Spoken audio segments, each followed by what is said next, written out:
pessoal, tudo bem? Mais uma vez aqui e hoje com a nossa quinta lição da EBD. Não esquecendo, dá uma olhadinha aí no vídeo que eu coloquei de 3 dinâmicas, que são ideias, né, que eu deixo para você, ou seja, já três dinâmicas reunidas para você usar as 3, ou então você escolher uma que se adeque melhor à sua aula, ok? Bom, o nosso tema hoje é motim em família. Mas será que isso acontece? Ou será que as famílias, digamos, as que não conhecem a Cristo, pode até acontecer, mas as que já conhecem, não, é tudo perfeito e maravilhoso. Quem dera que fosse assim, não é verdade?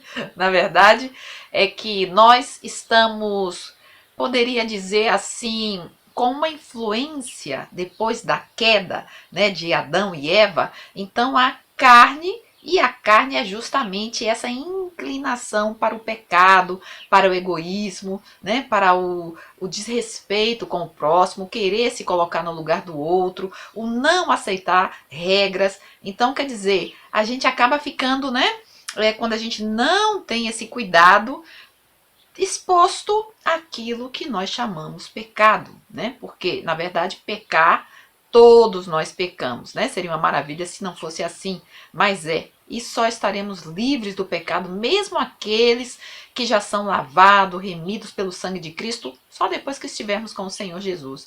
De momento, nós temos que realmente ficar muito alerta, orar, vigiar, como diz o apóstolo Paulo, né? Para a gente não cair nessa armadilha de se pegar com esses sentimentos secretos, né? Que às vezes a gente mesmo não quer colocar para nós, que nós não queremos. Na verdade, temos como uma vergonha, né, de dizer que temos esse sentimento de inveja, de ciúme, de achar que o outro tem mais que você. É muita coisa ruim de verdade, né? Mas é justamente sobre isso que a gente vai ver hoje, tá? Então eu quero antes de mais nada, né, colocar aqui para você os objetivos da lição, que é justamente apresentar as raízes e danos causados pela murmuração entre o povo de Deus, identificar o real motivo que comandou a rebelião dos irmãos contra Moisés, conscientizar de que Deus honra o líder manso e humilde, punindo que lhe intentam o mal. A nossa motivação. Como proteger a nossa casa dos males impregnados em nossa cultura e sociedade, tais como murmuração, inveja, disputa e rebelião. Quantas vezes, sem nem mesmo perceberem, os pais instigam os filhos à rivalidade, utilizando a comparação como, por exemplo, né? Por que você não é obediente como seu irmão? Ai, pessoal, como, né, a gente ouve, como a gente às vezes fala isso e nem se dá conta, né? Inclusive marido e mulher, hein? Aprenderemos também a identificar e a combater traços tão comuns à nossa cultura que, se não vigiarmos, poderão entrar em nossos lares causando grandes mazelas e rupturas familiares. E a nossa conclusão, que é a aplicação da nossa aula, a falta de gratidão e insatisfação constante por muitas vezes são sintomas de um problema oculto no interior do murmurador.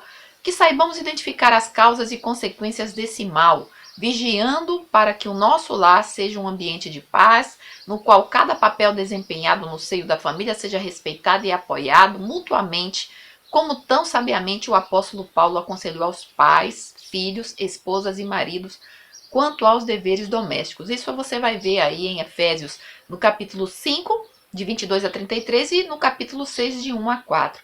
Agora veja bem, aqui, né, no iniciozinho dessa aplicação, sintomas, né, muitas vezes a falta de gratidão, aquela insatisfação constante, existe aí nessa atitude um problema oculto no interior desse murmurador.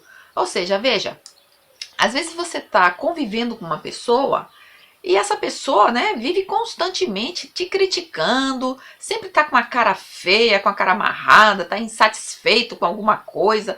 Às vezes você não sabe, né? Você até fica se perguntando, meu Deus, o que eu tô fazendo de errado, né? E às vezes, mais você se sente culpado porque aquela pessoa, ela indica, né? Ela, com as suas críticas, ela muitas vezes acaba indicando a você onde que você está pecando. Mas é justamente isso, que nessa atitude dessa pessoa, dá uma paradinha, vê se você não lembra aí de alguém, ou até mesmo você, porque aí fica mais fácil, né? Quando eu, né, ajo dessa maneira, porque eu não estou livre, hein? Né? Nós não estamos livres. E aí a gente, quando critica alguém, o que é que de fato está dentro do nosso coração, né? Então é como se você tivesse que fazer algo como o inverso, para você conseguir entender o outro, né? Às vezes a gente faz esse tipo de exercício. Então, muitas vezes, aquela pessoa que já veio aí no seu coração, na sua mente, ou que você talvez esteja vivendo nesse momento, é porque, na verdade, ocorre que haja algum sentimento nocivo no coração dessa pessoa, que é de uma forma ou muito clara, muito esclarecida, né, muito óbvia, ou então é algo secreto, né? Algo que a pessoa tem dentro dela e que ela tem vergonha até de falar com Deus. Mas a verdade é que, como o rei Davi, né, o salmista, ele se tornou o homem que era segundo o coração de Deus, porque ele não tinha vergonha, né, de falar, de expor. E é justamente para Deus que nós temos que expor todas as nossas mazelas, todos os nossos pecados, né, tudo aquilo que você sabe que não está bem, né? E às vezes a gente acaba escondendo e, ai, como que eu vou falar isso para Deus, né? Como que eu vou chegar para a presença do Senhor e dizer, ai, Senhor, isso está acontecendo, eu estou com esse sentimento por essa pessoa, me ajuda, me perdoa, me ajuda a me colocar no caminho, me ajuda a olhar essa pessoa com amor. Mas é justamente isso que a gente tem que fazer. Por quê? Porque a gente sabe que um dos atributos de Deus, é justamente, né, a onisciência, né? Deus, ele sabe todas as coisas. Por mais que você queira esconder, Deus sabe. Né? Deus sabe onde nós nos escondemos. E aí eu me lembro do rei Saul, né? Antes dele ser rei, quando ele já estava aí, né, quase assumindo essa posição, e ele se escondeu. E Deus foi quem disse, não, olha, ele está escondido aí de trás daquelas, como digo, bem, agora me falhou a palavra, mas pensa em várias caixas, malas, coisas que, sabe, você às vezes tem amontoado. E justamente Davi não, Saul, ele estava escondido, porque ele não queria assumir essa responsabilidade, né? E aí Deus foi quem teve que, né, justamente apontar e dizer, olha, Saul está em tal lugar, porque Deus sabe todas as coisas, né? Como, por exemplo, Adão e Eva. Adão e Eva também se escondeu quando pecaram, porque a nossa tendência, quando nós pecamos, quando nós estamos fazendo algo errado, é se esconder, como se Deus não soubesse. Então você tem que, bom, se Deus sabe todas as coisas, sabe onde eu estou escondido, então eu tenho que falar para Ele, porque eu tenho que pedir ajuda dele para que eu possa sair desse esconderijo, né? Com a cara erguida, com a cara limpa, com coragem, né? Com integridade. É isso que a gente tem que fazer na nossa vida, né? Por mais vergonhoso que seja, pessoal, temos que chegar e falar, Senhor, eu tô com vergonha, porque eu tô com ciúme dessa pessoa, porque eu tô com inveja dessa pessoa, porque o que essa pessoa está fazendo era o que eu queria estar fazendo e não faço, e não consigo, e não tenho a mesma coragem que essa pessoa, ou enfim, sabe? Algo nesse sentido vem à nossa mente. E aí, às vezes, por isso o nosso coração arde de ciúme. Porque a gente não tem aquela coragem para fazer o que aquela pessoa está fazendo, mas também não quer que aquela pessoa brilhe. Então a gente tem que chegar e falar a Deus e se aproximar dessa pessoa, sabe? E tentar ver o bom dessa pessoa e tentar ser amiga dessa pessoa, para que então essa máscara caia e que você possa realmente brilhar, né, com a luz de Cristo. É assim que a gente faz. Mas nessa história que a gente vai ver aqui, por mais que sejam histórias bíblicas, né, às vezes a gente tem essa ideia de que, não é da Bíblia, né, são os santos da Bíblia, mas são histórias que você e eu aprendemos, né, que nós temos que trazer essas histórias para o nosso dia a dia. É assim que a gente vai caminhando, aprendendo, fazendo as reais contextualizações, né, para que a Bíblia não seja só um livro, mas eu tenho que, justamente, isso que passou com José, isso que passou com Moisés, isso que passou com esse povo, isso passa na minha vida? Isso passa nos dias de hoje? Sim, isso passa nos dias de hoje. E como foi resolvido? O que foi que Deus fez? Sim, Deus também resolve nos dias de hoje. Deus age nos dias de hoje. É assim que funciona. Bem, pessoal, nosso texto áureo. Fazei todas as coisas sem murmurações nem contendas. Filipenses 2,14. Nossa verdade prática. Das murmurações derivam as contendas, por isso devemos evitá-las em nossa família. Nossa lição. Essa lição nos convida a refletir sobre as emoções que permeiam nosso coração e que costumam influenciar nosso comportamento. O ciúme não deve ser naturalizado ou fantasiado como uma prova de amor e cuidado, porque ele traz consigo sérias consequências. Devemos lembrar que a Bíblia diz que o amor não arde em ciúmes. A nossa leitura bíblica, ela está em Números 11, e 12. O nosso primeiro versículo do capítulo 11 é: E aconteceu que, queixando-se o povo, era mal aos ouvidos do Senhor, porque o Senhor ouviu, e a sua ira se acendeu, e o fogo do Senhor ardeu entre eles e consumiu o que estavam na última parte do arraial. Então o povo clamou a Moisés, e Moisés orou ao Senhor, e o fogo se apagou. Pelo que chamou aquele lugar Taberá, porquanto o fogo do Senhor se acendera entre eles. E versículo 4: E o vulgo que estava no meio deles veio a ter grande desejo, pelo que os filhos de Israel tornaram a chorar e disseram: Quem nos dará carne a comer? Lembramo-nos dos peixes que no Egito comíamos de graça, e dos pepinos, e dos melões, e dos porros, e das cebolas, e dos alhos, mas agora nossa alma se seca. Coisa nenhuma há senão esse maná diante dos nossos olhos. E era o maná como semente de coentro, e a sua cor como a cor do bedélio.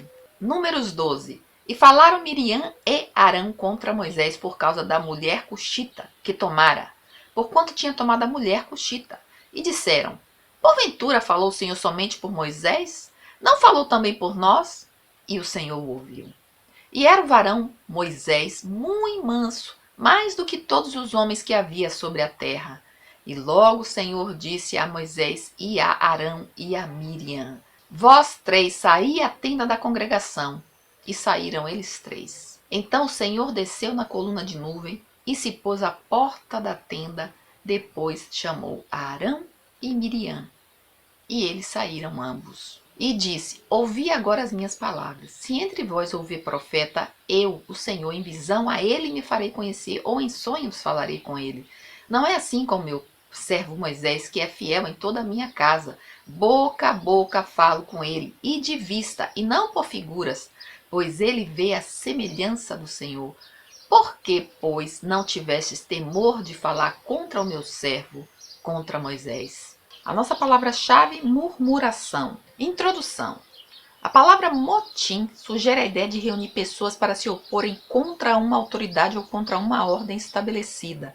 A palavra motim pode referir-se a atos explícitos de desobediência e uma reação negativa contra regras e ordens estabelecidas num grupo social. Em síntese, motim é um ato de rebeldia contra um poder ou autoridade estabelecida. Veja bem que interessante, né? Porque com certeza você já deve ter assistido, né, algum tipo de filme em que normalmente a gente vê muito essa palavra motim, né? Quando existem filmes em que tem navios, né? Que tem o capitão, e aí tem ali aqueles homens, né? O capitão, claro, ele é a figura máxima, né, de autoridade dentro desse navio, desse barco, enfim. E então o que acontece?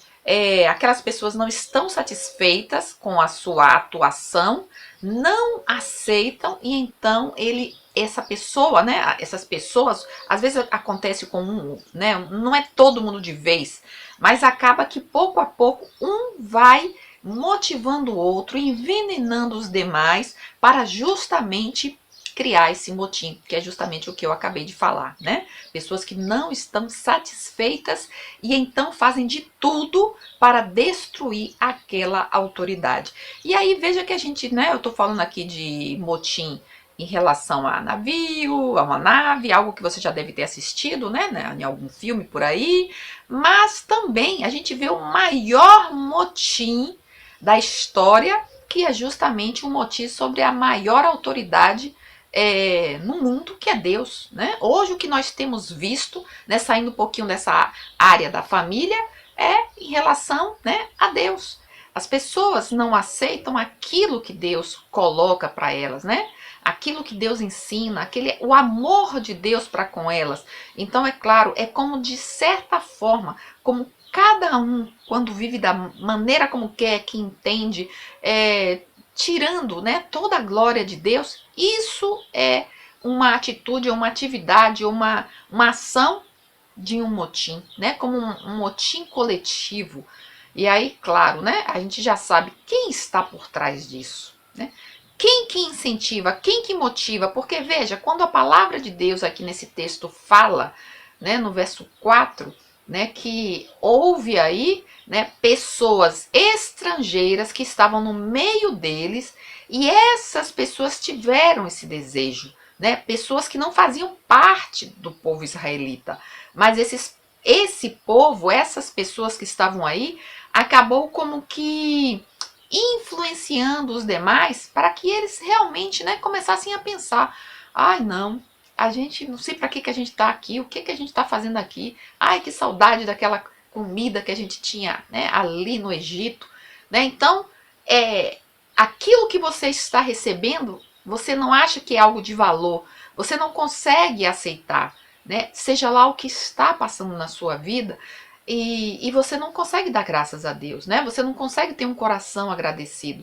Você começa a pensar no que antes estava ruim, mas que talvez você hoje veja que está muito pior do que aquilo, mas você não consegue mensurar que aquilo que você tinha, aquilo que você naquele momento não dava graças a Deus, na verdade, o que você tem hoje é muito maior do que o que você tinha.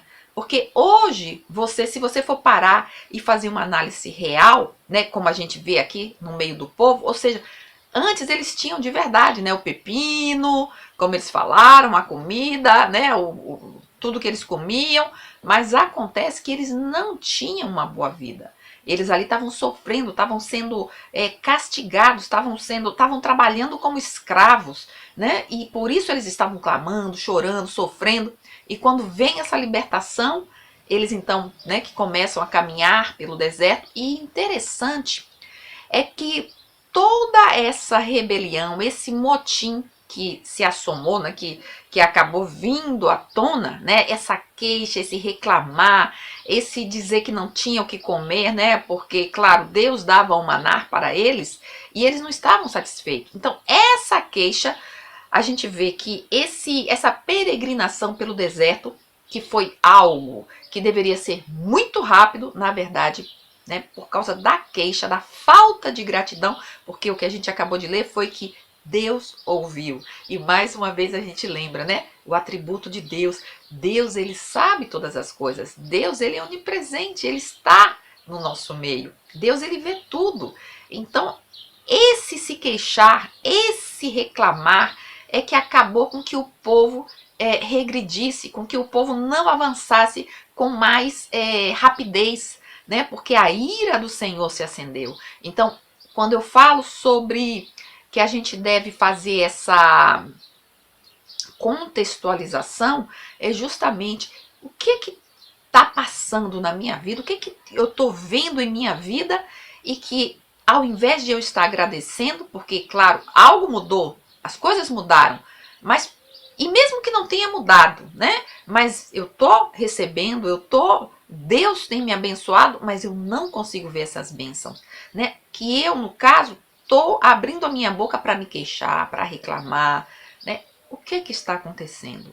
O que eu tenho feito ou agido que de alguma forma está entristecendo o coração de Deus? E isso pode ser a causa de eu não avançar, né? De que eu não caminhe tão rápido quanto eu deveria. E às vezes a gente realmente, né, não caminha tão rápido quanto gostaríamos, porque às vezes algo está passando nas minhas atitudes, nos meus pensamentos, nas minhas emoções em relação a Deus, que eu mesma estou como freando esse alavancar de Deus. Então a gente precisa parar e pensar, porque quando a gente para e pensa, e quando eu dou algo para alguém, quando eu faço algo para alguém, e esse alguém está aí constantemente, reclamando, criticando, falando mal, como eu fico com o meu coração? Né? Então a gente tem que parar e pensar. Não é nada interessante, não é nada alegre. Na verdade, dá vontade de, olha, já não faço nada mais, não vou fazer nada. Porque as pessoas só sabem reclamar, ou aquela pessoa só sabe reclamar e se queixar. Então é assim que a gente tem que parar e pensar, não é, pessoal? Então a gente tem aqui, né, como nasce o motim, a primeira queixa, a segunda queixa, a terceira queixa, ou seja, essa influência negativa da murmuração, né, que a gente vê aqui nesse texto, basicamente todo o tempo foi isso, né? E esse motim justamente ele nasce com esse sentimento da falta de agradecimento, né? Eu não vou entrar muito mais nessa questão, porque justamente, né, aqui, olha, nesses capítulos, né, o 11 e o 12, que foi o que a gente acabou de ler, uma descrição de murmurações que culminaram na rebelião familiar contra a liderança de Moisés. E vejamos agora 3 queixas que remontam à rebelião na família desse legislador de Israel, né? Então a gente já sabe que o motim ele nasce dessa rebelião, dessa falta de gratidão.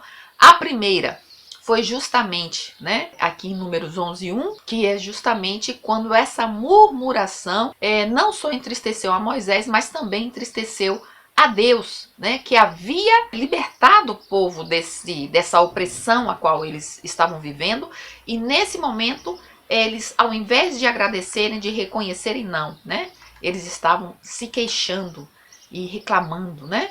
Essa segunda queixa está em Números 11, de 4-7, é quando, após experimentar o juízo de fogo, no lugar de se humilhar diante de Deus, o povo começou a murmurar contra o maná, que a cada manhã Deus enviava e a lembrar com saudade dos alimentos do Egito. Então veja que às vezes acontece, né, isso. A gente acaba sendo exortado de alguma maneira, né, porque Deus ele não nos trata segundo os nossos pecados. Deus ainda, ele tem uma misericórdia tão grande para conosco que ai de nós se o Senhor nos tratasse verdadeiramente com pecado, né? Que eu muitas e muitas vezes demonstro, às vezes com minhas palavras, com as minhas atitudes, com os meus pensamentos. Deus ele não nos trata assim, né? Então o povo, por mais que o Senhor tenha agido, né, mostrado a eles, né, que Deus estava frustrado com essa maneira, né, o que Deus fez com eles e a maneira como eles respondem, né, ao invés de, nessa segunda queixa, como a gente vê, ao invés de eles pararem, se humilharem, refletirem, né, colocarem a mão na cabeça, como a gente diz, né, poxa, realmente eu agi errado, eu não deveria, Senhor, me perdoa e tal, e mudar o caminho, mudar o pensamento, não. Eles continuaram, então, no mesmo ritmo, e agora, né, pensando nessas comidas, nessas guloseimas que eles tinham no Egito. Será que realmente valeu a pena, né? E a terceira queixa está no capítulo 12, né, que é justamente aqui, olha. Após todo um contexto de murmuração apresentado no capítulo 11, a rebelião de Miriam e Arão contra a liderança de Moisés, trata-se de uma rebelião na família de Moisés, Arão e Miriam. E veja que interessante, né, pessoal? Por quê? Porque eram 3 irmãos e Moisés era o mais novo, né? E o que ocorre aqui é que nitidamente eles primeiro, né, colocam diante de Moisés um tema que foi justamente a respeito do casamento, né, da escolha de Moisés com essa esposa, essa mulher cuxita. Então, veja como que as coisas são, né, encobertas. Muitas vezes as pessoas elas colocam uma máscara, né, dando a entender que faz um sentido as suas críticas, os seus comentários, mas no fundo, em segredo, né, lá por detrás, se a gente pudesse levantar o tapete e ver qual é a sujeira, qual é o lixo que está lá, enfiado lá de baixo, aí que a gente ia ver. Mas as pessoas colocam uma maquiagem para tentar colocar alguma coisa e se justificar. Mas no fundo, não era a questão da mulher cuxita. Era que Moisés era o mais novo e Deus falava cara a cara com ele. Quando Deus próprio, né, chama os 2, Arão, Miriam e também a Moisés, mas fala com os 2, né? Veja bem, eu falo com Moisés, mas é cara a cara, não é por figuras. Eu não mando WhatsApp, né? Eu falo com ele. Então, foi uma coisa assim muito, né, que eles, na verdade, mais Miriam, ela estava queimando de ciúme, né, queimando de inveja, porque ela disse, foi só por Moisés que Deus falou? Deus também falou por nós, né? Mas Deus, ele escolheu, ele decidiu, ele conhece o coração de cada pessoa. E o que a gente tem que fazer é justamente se humilhar, é realmente pedir perdão a Deus. Se o Senhor quer usar, ele vai usar. Se ele não quer usar, ele não vai usar. É Deus. Porque muitas vezes, sabe quando Davi também ele chega no Salmo, ele diz: Deus, Senhor, olha para o meu coração. Vê se há algo errado, vê se há um caminho que está equivocado e me coloca no caminho certo. Essa é a oração que precisamos fazer, né? Essa é a oração que eu, Sandra, preciso fazer, porque às vezes eu olho para mim como no espelho, né? Que você reflete a sua imagem e você pensa que você é linda, né? Que você é lindo, que é tudo maravilhoso, mas Deus, ele vê debaixo daquele tapete. Ih, Sandrinha, debaixo do seu tapete, minha filha, as coisas não estão tão boas assim, não. Entende como é que o Senhor faz? E a gente não quer ver isso no espelho, né? A gente vai lá, vamos colocar um blushzinho, um vermelhinho aqui, né? Para ficar mais coradinho, passar um batonzinho. E aí Deus fala, não adianta nada isso, porque por baixo do tapete, né? A coisa tá feia. E aí você tem que realmente tomar um banho, né? Pedir ao Senhor, Senhor, lava-me com seu sangue. Lava-me, purifica, me mostra qual é o caminho errado que eu estou, porque algo errado deve ter. E, Senhor, por favor, me revela, porque eu quero me humilhar diante da tua presença. Eu quero que o Senhor me use. Mas se, sabe, como um copo, se esse copo tá sujo, como é que você vai tomar uma água, tomar um suco, né? O copo tá sujo, ele precisa ser lavado. Esse copo é você. Já vai dar uma dinâmica aí, hein? É assim que a coisa acontece. Então, quer dizer, se eu sou como esse copo e ele está sujo, como Deus vai me usar? Né?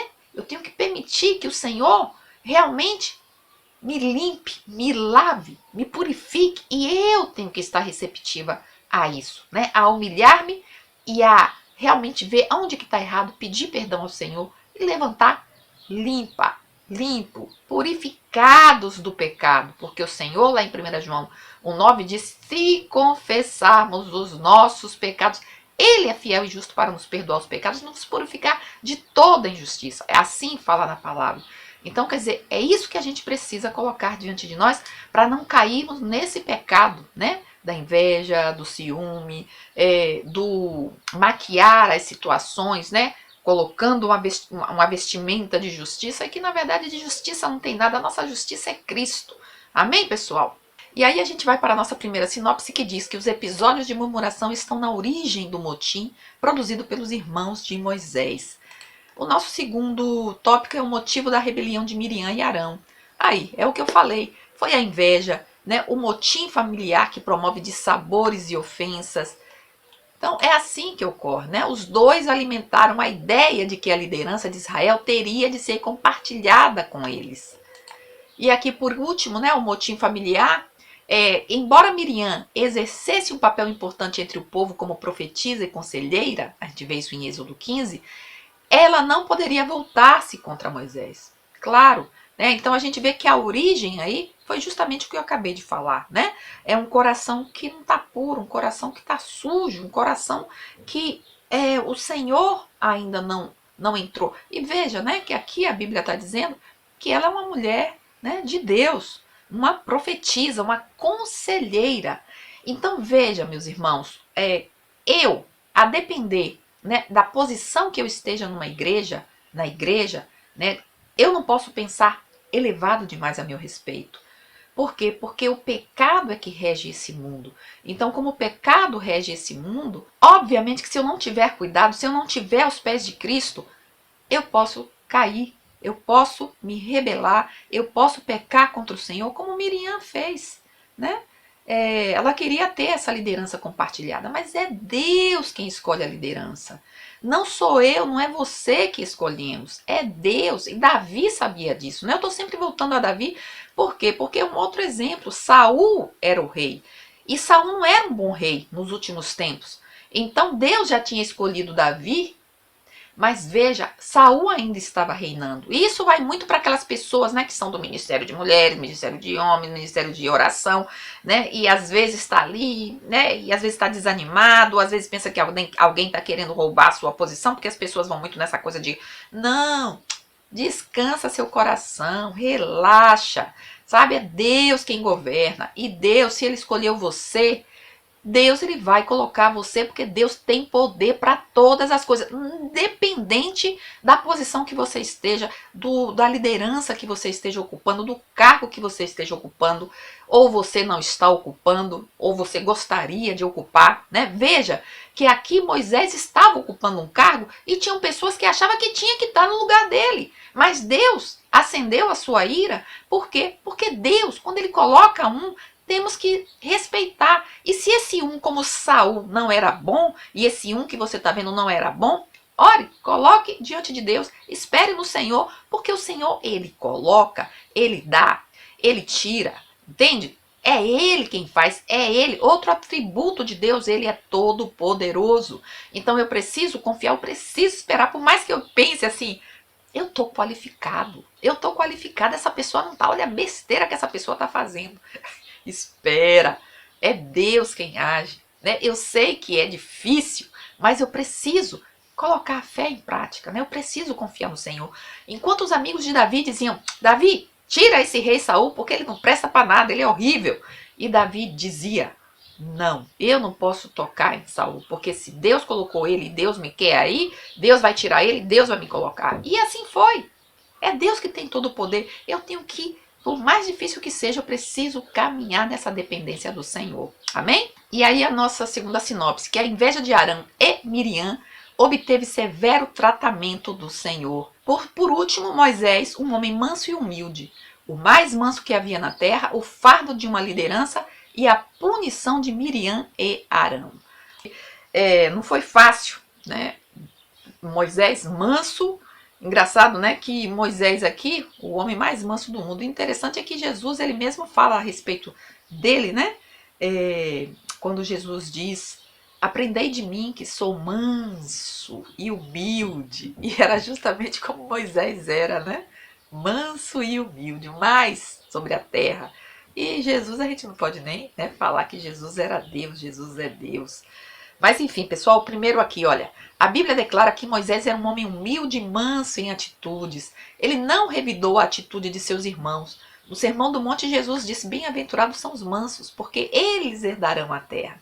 Veja que lindo, né? Outra coisa aqui para a gente aprender, né? Aquele que está em uma liderança é porque Deus colocou, né? Às vezes o homem se coloca, mas se Deus não quiser, nem adianta, porque não vai durar muito tempo.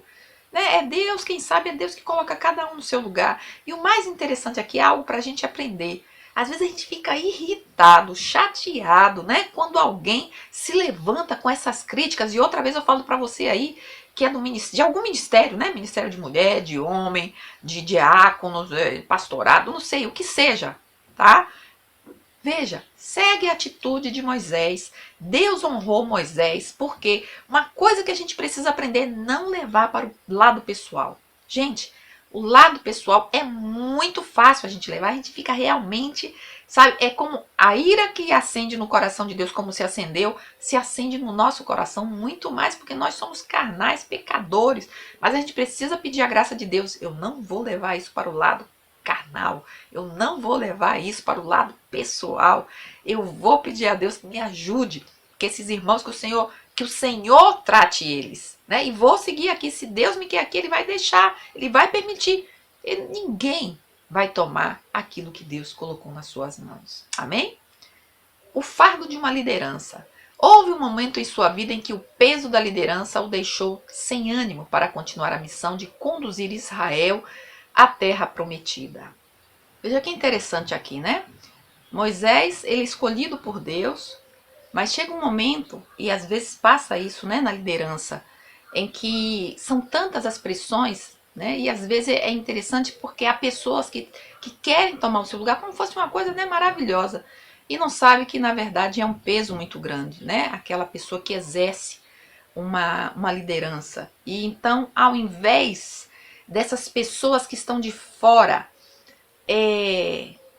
desejando, invejando, né, ficando com ciúme, às vezes levantando um certo motim, quando começa um falar daqui, outro fala dali, ou seja, esmagando aquele que está na liderança. E eu ainda digo mais, né, esmagando a liderança de Deus, porque se Deus coloca uma pessoa, é porque Deus crê que essa pessoa é apta para estar nessa posição, para a obra que o Senhor tem. Então, muitas vezes, quando nós agimos assim, nós estamos fazendo o papel do diabo.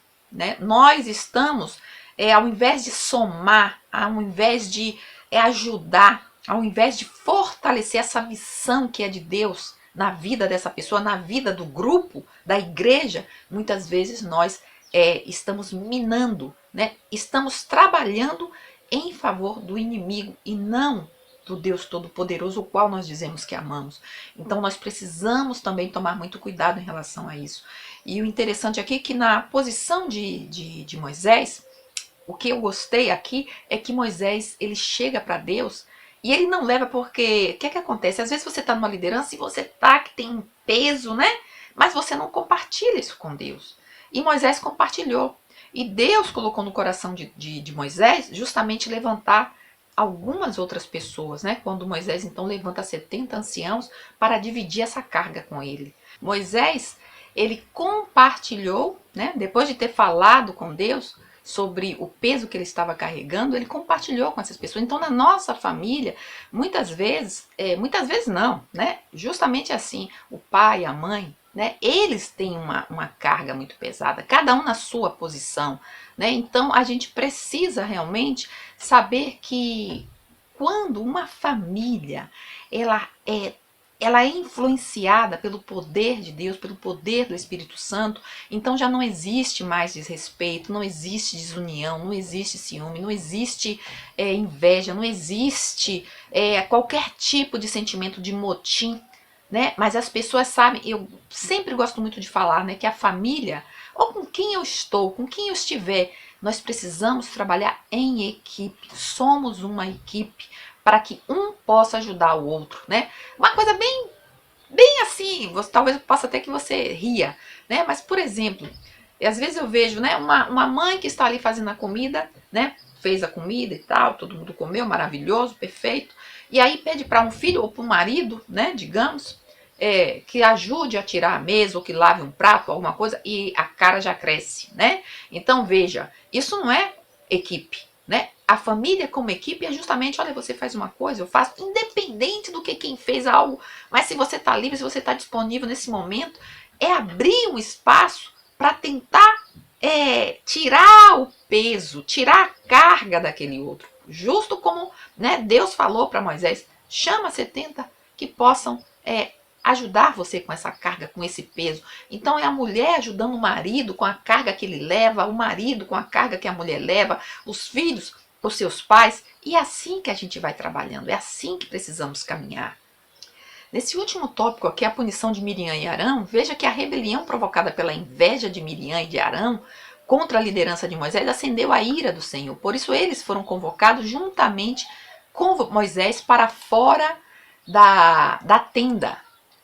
Então, pessoal, aqui a gente vê o seguinte, né, que muitas vezes a nossa disponibilidade, né, a nossa disposição para abençoar, para ajudar, para fazer com que a carga do outro fique mais leve, né, quando a gente não tem essa disposição na nossa família, no nosso grupo, no nosso trabalho, seja aonde for, mas mais a gente está focando na questão da família, né? O que acontece? Acontece a destruição da família, né? É a família que está aí rompida, né? Quebrada, que foi dividida. Então, quer dizer, é isso que eu quero para a minha família? Eu tenho valorizado a minha família? Eu tenho dado graças a Deus pela minha família, independente de sua crença, né? Se você está vendo esse vídeo, independente, porque o que a gente precisa é trazer Deus para a nossa vida, é trazer Deus para o nosso dia a dia. Quando eu digo que amo a Deus, então eu amo a Deus e eu vou trazer Deus para o meu diário, né? Para a minha vida do dia a dia, a minha vida corriqueira, a minha vida, né? A qual as pessoas possam ver a ação do Senhor na minha vida, porque Deus ele quer o que é bom para você, o que é bom, né, para que tudo funcione com ordem, com paz, com amor, né? E quando eu amo, o amor, ele não é ciumento, ele não é invejoso, como diz lá em 1 Coríntios 13. Então é isso que a gente tem que trazer para a nossa vida, né? Essa disposição de amar, de valorizar e de agradecer, para que não se levante esse espírito de motim na minha família, na nossa família, onde eu estiver. E aí, pessoal, a nossa sinopse que diz: Moisés é um exemplo de líder fiel, manso e humilde. E para você que é professor, aqui eu deixo, né? Você dá uma pausa aí, dá uma lidinha aí nesses 3 tópicos, não esquece, assiste as 3 dinâmicas, né, específicas para a lição, ok? E a nossa conclusão, pessoal: o motim levantado por Miriam e Arão tinha como causa a inveja da autoridade delegada por Deus a Moisés. Logo, as consequências de atitudes como essas produzem grandes prejuízos morais e espirituais na família. Por isso que o apóstolo Paulo aconselha que andemos no Espírito para que as obras da carne não dominem as nossas atitudes. Está lá em Gálatas 5, 25 e 26. É tempo de muita prudência. Então, pessoal, é isso, né? Que a gente realmente possa trazer Deus para a nossa vida, que a gente possa realmente fazer com que a cada dia, né, eu possa ter essa reflexão, né, esse pensar. Eu tenho dado graças ao Senhor, eu tenho feito com que a carga do outro seja mais leve, eu tenho realmente sido parceiro de Deus, né? Porque quando eu abençoo o outro, eu estou sendo parceiro de Deus. Eu estou sendo a carta viva de Deus, o perfume de Deus na onde o Senhor me coloca. Eu estou sendo como, eu estou florescendo, né? Aonde o Senhor me plantou. E se o Senhor plantou você na família que você está, seja a bênção. Amém? Bom, pessoal, não pedi, mas eu peço a você, deixa a sua curtida, compartilha, comenta se você gostou, me anima a seguir com essa classe de EBD aqui, senão de verdade eu vou desanimar e vou parar. E aí, bom, você já sabe, né? Me ajuda, hein? Vamos abençoar, alivia a carga aí que eu levo, né? E quando você dá uma curtida, você comenta, você faz com que, né, essa carga fique mais leve, né? Como que você também é parceiro de Deus aí nesse trabalho, nesse ministério. Amém? Então é isso, pessoal. Um grande beijo, fica com Deus e até a próxima. Bye, bye.